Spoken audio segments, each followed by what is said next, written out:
Hi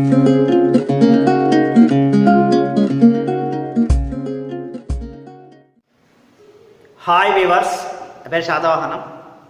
ఈ వీడియోలో మనం పేదరికం అంటే ఏంటి, పేదరిక భావనలు అనే అంశానికి సంబంధించి ఈ వీడియోలో డిస్కస్ చేద్దాం.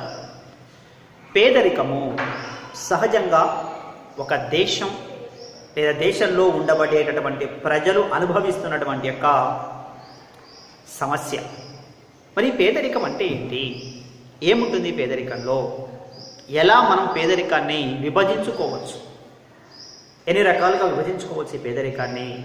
అభివృద్ధి చెందిన దేశంలో ఉంటుంది, అభివృద్ధి చెందిన దేశాల్లో ఉంటుంది, అన్ని దేశాల్లో పేదరికం ఉంటుంది.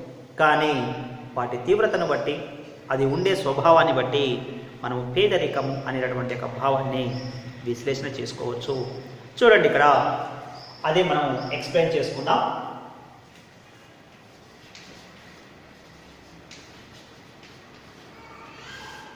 పేదరికం, పావర్టీ, దేని అన్నాం పేదరికం అంటే ఒక దేశంలో నివసించేటటువంటి ప్రజలు వారు తాము పొందేటటువంటి యొక్క కనీస అవసరాలు, ఒక దేశంలో నివసించేటటువంటి ప్రజలు కనీస అవసరాలు ఎలా పొందుతున్నారు, కనీస అవసరాలు పొందేటటువంటి యొక్క స్థితి అంటే ఒక దేశంలో నివసించేటటువంటి యొక్క ప్రజలు కనీస అవసరాలు కూడా తీర్చుకోలేనటువంటి యొక్క స్థితిని పేదరికము అంటారు. కనీస అవసరాలు అంటే ఏంటి సార్, వేటిని కనీస అవసరాలు అంటారు అంటే అవసరాలను మనము అత్యవసరాలు అని, సౌకర్యాలు అని, విలాసాలు అని విభజించుకోవచ్చు. అది పరిస్థితుల ఆధారంగా అవసరాలకు అనుగుణంగా మనం విభజించుకోవచ్చు. అత్యవసరాలు అవి లేకపోతే బతకమండి, తప్పనిసరిగా కావాల్సిందే, వాటిని అత్యవసరాలు అంటాం. ఏమిటి అత్యవసరాలు? తినడానికి తిండి కావాలి, ఉండటానికి ఇల్లు కావాలి, తాగడానికి నీళ్లు కావాలి, పీల్చడానికి గాలి కావాలి. ఇవి అత్యవసరాలు. తప్పనిసరిగా ఒక మనిషి ప్రాణి మనుగడ సాధించాలంటే, ప్రాణి జీవకోటి ఏదైనా మనుగడ సాగించాలంటే తప్పనిసరిగా మనము అత్యవసరాలను ఉపయోగించాల్సిందే, అత్యవసరాలను మనము తీసుకోవాల్సింది, ఇవి తప్పనిసరిగా పొందాలి. రెండవది సౌకర్యాలు. అత్యవసరాలు పూర్తయిన తర్వాత ఒక వ్యక్తి సౌకర్యాల కోసం ప్రయత్నిస్తాడు. తినడానికి తిండి ఉందండి, తిండి ఉన్న తర్వాత హాయిగా పడుకోవడానికి ఫ్యాన్ కావాలి. నీకు ఆహార పదార్థాలు ఏమిటి? అత్యవసరాలు. ఫ్యాన్ ఏమిటి? సౌకర్యం. కానీ ఇక్కడ ఫ్యాను లేకపోయినా బతకగలుగుతావు, కానీ అత్యవసరాలు లేకపోతే బతకలేవు. కాబట్టి ఇక్కడ తినడానికి తిండి ప్రాథమికం, తప్పనిసరిగా కావాల్సినటువంటిది. ఫ్యాను లేకపోయినా బతుకుతావు, అది సౌకర్యం. మూడవది విలాసం. నువ్వు బయటికి వెళ్ళడానికి బైక్ కావాలి, ఇప్పుడు అది అవసర వస్తువు అయిపోయింది. ఓ ఫ్రిడ్జ్ కావాలి, ఇది విలాస వస్తువు. ఓ ఏసీ కావాలి, విలాస వస్తువు. అంటే ముందు అత్యవసరాలు కావాలి ఒక వ్యక్తికి, అది తీర్చుకున్న తర్వాత సౌకర్యాలు కావాలి, అది తీర్చుకున్న తర్వాత విలాసాలు కావాలి. కాబట్టి ఇక్కడ ఒక దేశంలో నివసించేటటువంటి జనాభా కనీస అవసరాలు కూడా తీర్చుకోలేకపోతే, అంటే మళ్ళీ అవసరాలు కూడా పరిస్థితిని బట్టి, ప్రదేశాన్ని బట్టి, స్వభావాన్ని బట్టి మళ్ళీ అది అవసరాలుగా, విలాసాలుగా, సౌకర్యాలుగా మారుతూ ఉంటాయి. అదంతా మళ్ళీ వేరే విభజన. అయితే ఎవరైతే కనీస అవసరాలు కూడా పొందలేకపోతున్నారో వారిని పేదవారు అంటాం. ఎవరు కనీస అవసరాలు అంటే ఏమిటి? ఎవరైతే తినటానికి తిండి, ఉండటానికి ఇల్లు, వేసుకోవడానికి వస్త్రాలు, తాగడానికి నీరు, ఇవి కనీస అవసరాలు. మనిషి బతకడానికి కావలసినటువంటి, ఇంతకుముందు అనుకున్నాం అత్యవసరాలు. ఈ అత్యవసరాలను కూడా పొందలేనటువంటి యొక్క వాళ్ళు ఉన్నారో వీరు నిజంగా పేదవారు. అయితే ఒక దేశం అభివృద్ధి సాధించబడాలి అంటే ఈ పేదవారి సంఖ్య తగ్గాలి. అందుకే అమర్త్య సేన్ అంటాడు, పేదరికం అనే భావన అతి భయంకరమైనటువంటిది. పేదరికం అనేటటువంటిది గుడ్డివాడు కూడా చూడగలడట. కాబట్టి ఒక దేశం అభివృద్ధి సాధించబడాలి అన్నప్పుడు పేదరికం అనేది తక్కువగా ఉండాలి. పేదరిక భావన లేదా పేదరిక స్వభావం ఆ దేశ ఆర్థికాభివృద్ధి గమనాన్ని నిరోధిస్తుంది, తగ్గిస్తుంది. కాబట్టి పేదరికాన్ని ఎంత తొందరగా తగ్గించగలిగితే అంత తొందరగా మనం ఒక దేశం అభివృద్ధిని సాధించే అవకాశం ఉంటుంది. అయితే ఈ పేదరికము ఎన్ని రకాలుగా ఉంటుంది సార్ అనేదాన్ని మనం ఇక్కడ డిస్కషన్ చేస్తే చూడండి. ఇందులో పేదరికంలో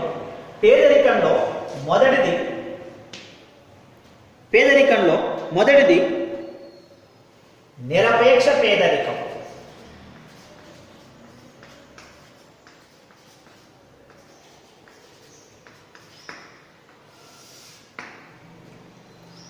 నిరపేక్ష పేదరికం అంటే ఏంటి అంటే ఒక దేశంలో నివసించేటటువంటి ప్రజలు కనీస అవసరాలు కూడా పొందలేనటువంటి యొక్క స్థితిని నిరపేక్ష పేదరికము అంటాం. అంటే తినడానికి తిండి, ఉండటానికి ఇల్లు, వేసుకోవడానికి బట్టలు, తాగడానికి నీరు, ఇవి కనీస అవసరాలు. ఇచ్చడానికి గాలినే ఉచితంగా దొరుకుతున్నది. ఇవి కనీస అవసరాలు. ఈ కనీస అవసరాలు కూడా తీర్చుకోలేకపోతున్నారు. తీర్చుకోలేని వారిని ఏమంటామంటే నిజంగా నిరపేక్ష పేదరికం అంటాం. నిరపేక్షం అంటే ఒకటేనండి, పొందలేనటువంటి ఒక వాళ్ళు, నిజంగా పొందలేనటువంటి ఒక వారిని నిరపేక్ష అంటాం. వీళ్ళకు అవసరాలు అందటం లేదు, వాళ్ళు పొందలేకపోతున్నారు. అదే నీలకంఠ రథ్ దండేకర్ అనే ఆర్థికవేత్తల ఉద్దేశం ప్రకారం వీళ్ళు ఏమంటారంటే ఒక దేశంలో నివసించేటటువంటి యొక్క జనాభా గ్రామీణ ప్రాంతంలోనైతే 2400 కేలరీల శక్తినిచ్చేటటువంటి యొక్క శక్తినిచ్చే ఆహార పదార్థాలు తీసుకోవాలి. అదే ఇది గ్రామీణ ప్రాంతం. అదే పట్టణ ప్రాంతం అయితే 2100 కేలరీల శక్తినిచ్చేటటువంటి యొక్క ఆహార పదార్థాలు తీసుకోవాలి.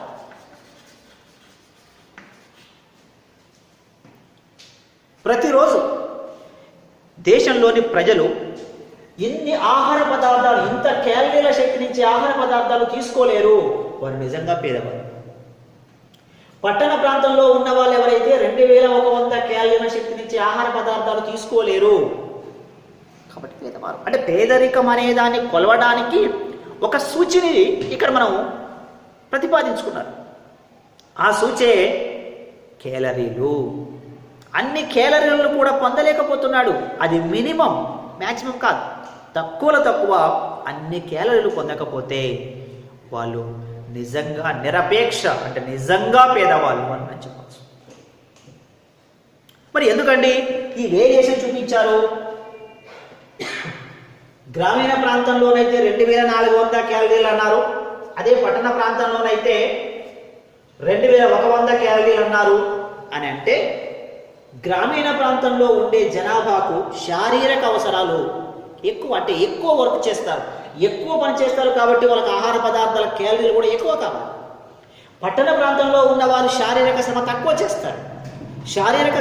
చేస్తారు కాబట్టి వాళ్ళకు ఈ తక్కువ కేలరీ, వీళ్ళకన్నా తక్కువ కేలరీ ఇచ్చే ఆహార పదార్థాలు తీసుకోవాలి. ఇవి తీసుకోలేకపోతున్నారు, ఇది కూడా పొందలేకపోతున్నారు.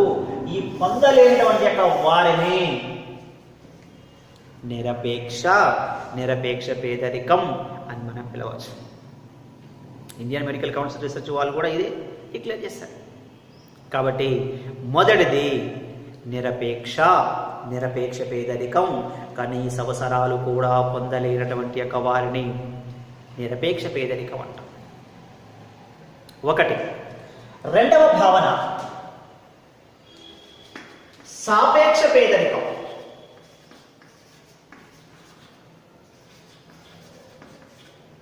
ఏమిటి సాపేక్ష పేదరికం అంటే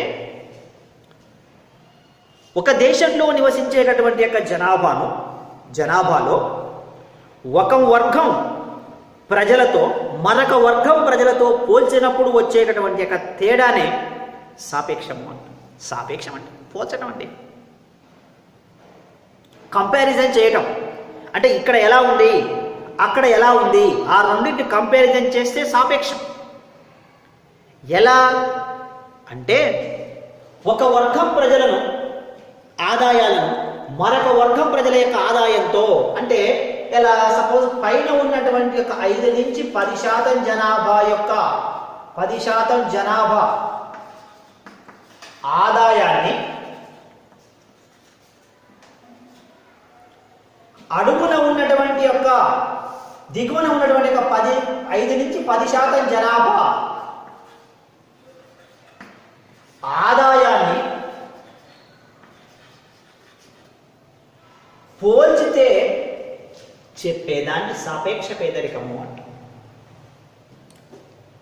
5 నుంచి 10% పైన ఉన్నటువంటి ఉన్నత వర్గాల వారి ఆదాయంతో పోల్చినప్పుడు అడుగున ఉన్నటువంటి యొక్క 5 నుంచి 10% జనాభా యొక్క ఆదాయంతో పోల్చి చెప్పడాన్ని సాపేక్ష పేదరికం అంటాం. అంటే ఇక్కడ చూడండి, ఒక విషయం మీకు క్లారిటీ క్లియర్ చూపిస్తారు. ఏమని అంటే 5 నుంచి 10% జనాభా ఉన్నారు. ఇక్కడ 5% జనాభా కూడా కనీస అవసరాలు పొందుతున్నారు. గుర్తుపెట్టుకోండి, ఇక్కడ కనీస అవసరాలు పొందుతున్నారు, తీర్చుకుంటున్నారు. వీళ్ళు కనీస అవసరాలు కూడా తీర్చుకోలేకపోతున్నారు.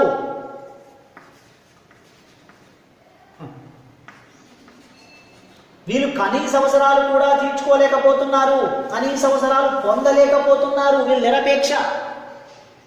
వీళ్ళు నిరపేక్ష కాదు, సాపేక్ష.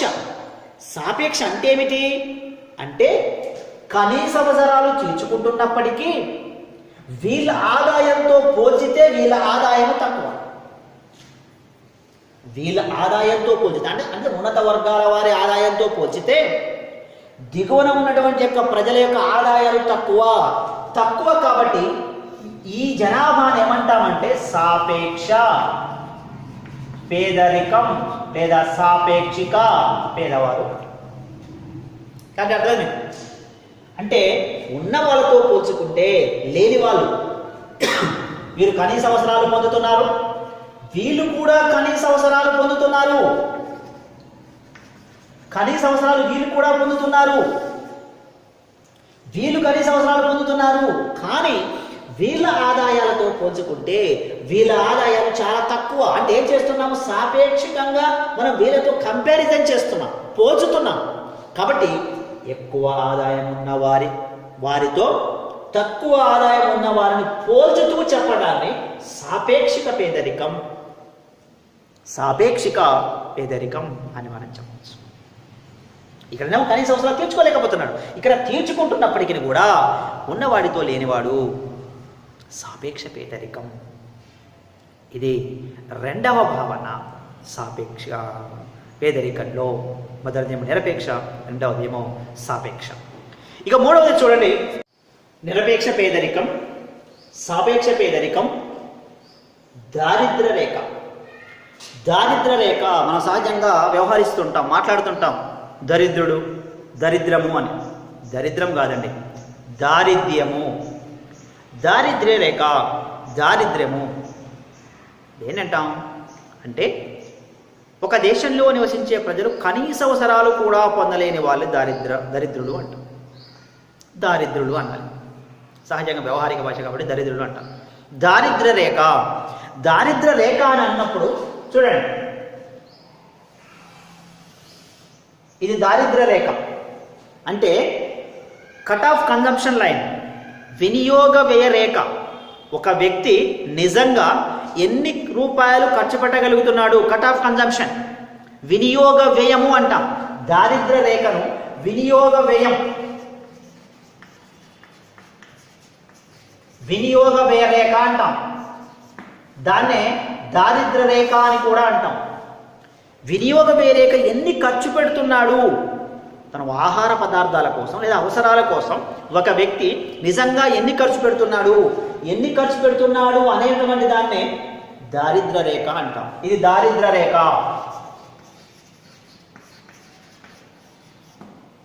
అనుకుందాం. అయితే ఈ దారిద్ర్య రేఖ సపోజ్ ఒక పట్టణాన్ని తీసుకుందాం లేదా గ్రామం తీసుకుందాం, ఏదైనా ఏం లేదు. ఒక పట్టణంలో బతకాలి అంటే ఎంత ఖర్చు అవుతుందండి?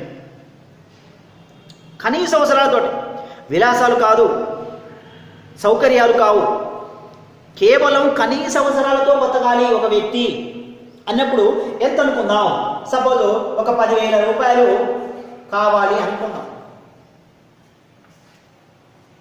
ఒక పట్టణంలో ఒక వ్యక్తి నివసించాలి అంటే కనీస అవసరాలతో 10,000 రూపాయలు కావాలి. ఈ 10,000 రూపాయలను దీని దారిద్ర్య రేఖ అంటాం. అతడు నెలకు 10,000 రూపాయలు ఖర్చు పెడుతున్నాడు. అయితే ఇతడు 10,000 రూపాయలు వాస్తవంగా ఉండాలి అనుకుందాం. కానీ అతడు పొందేటటువంటి ఆదాయం ఎంత? పొందే ఆదాయం ఎంత? సపోజ్ ఒక 5,000 రూపాయలు పొందుతున్నాడు జీతంగా, వేతనంగా అనుకుందాం. 5,000 రూపాయలు బతకడానికి ఎంత కావాలి? 10,000 కావాలి. ఎంత పొందుతున్నాడు? 5,000. అంటే ఎక్కడున్నాడు ఇతడు? దారిద్ర్య రేఖ దిగువన ఉన్నాడు. సింపుల్ అండి. అతడు దారిద్ర్య రేఖ దిగువన ఉన్నాడు. మరి దారిద్ర్య రేఖ మీద ఉండాలంటే ఎంత సంపాదించాలి? 10,000 రూపాయలు సంపాదించాలి. సపోజ్ 9,000 రూపాయలు సంపాదిస్తున్నాడు అనుకుందాం. దారిద్ర్య రేఖ దిగువనే ఉన్నాడు. ఒక వ్యక్తి 20,000 రూపాయలు సంపాదిస్తున్నాడు అనుకుందాం. దారిద్ర్య రేఖ పైన ఉన్నారు. ప్రభుత్వం చేసే పని కూడా అదే. ఏమని అంటే ఎవరైతే దారిద్ర్య రేఖకు దిగువన ఉంటారో వాళ్ళందరి పైకి తీసుకురావాలి. సపోజ్ కొంతమంది ఆదాయము 1,000 రూపాయలే ఉంది అనుకుందాం. వారి యొక్క ఆదాయం 1,000 రూపాయలే ఉంది అంటే ఇక్కడ ఏమన్నా చూడు, పేదరిక వ్యత్యాస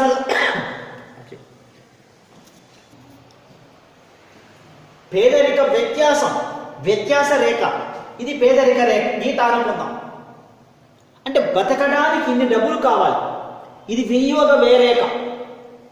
దీనికన్నా చాలా అడుగున ఉన్నాడు. అంటే వ్యత్యాసం చూడండి, పేదరికపు గీతకు చాలా వ్యత్యాసం ఉంది. పేదరిక వ్యత్యాస రేఖ కిందికి వస్తున్నా కొద్దీ వ్యత్యాసం ఎక్కువ అవుతుంది. అదే పైకి పోతున్నా కొద్దీ వ్యత్యాసం తక్కువ అవుతుంది. అంటే ఇక్కడ ప్రభుత్వాలు కూడా చేసేది అదే. ఎవరైతే పేదరికపు స్థాయికి దారిద్ర్య రేఖకు దిగువన ఉంటారో ఆ దిగువన ఉన్నటువంటి వారిని పూర్తిగా పేదరికపు రేఖ మీదకే తీసుకురావాలి అనేటువంటి ఉద్దేశంతో అనేక రకాలైనటువంటి సంక్షేమ పథకాలను ప్రవేశపెట్టడం జరుగుతుంది. అయితే ఇక్కడ పేదరిక వ్యత్యాసాన్ని మనం అంచనా వేయాలి అన్నప్పుడు చూడండి,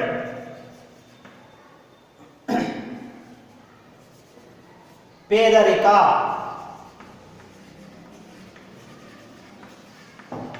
వ్యత్యాసం ఈజ్ ఈక్వల్ టు పేదరికపు గీత మైనస్ వ్యక్తి వినియోగ వ్యయం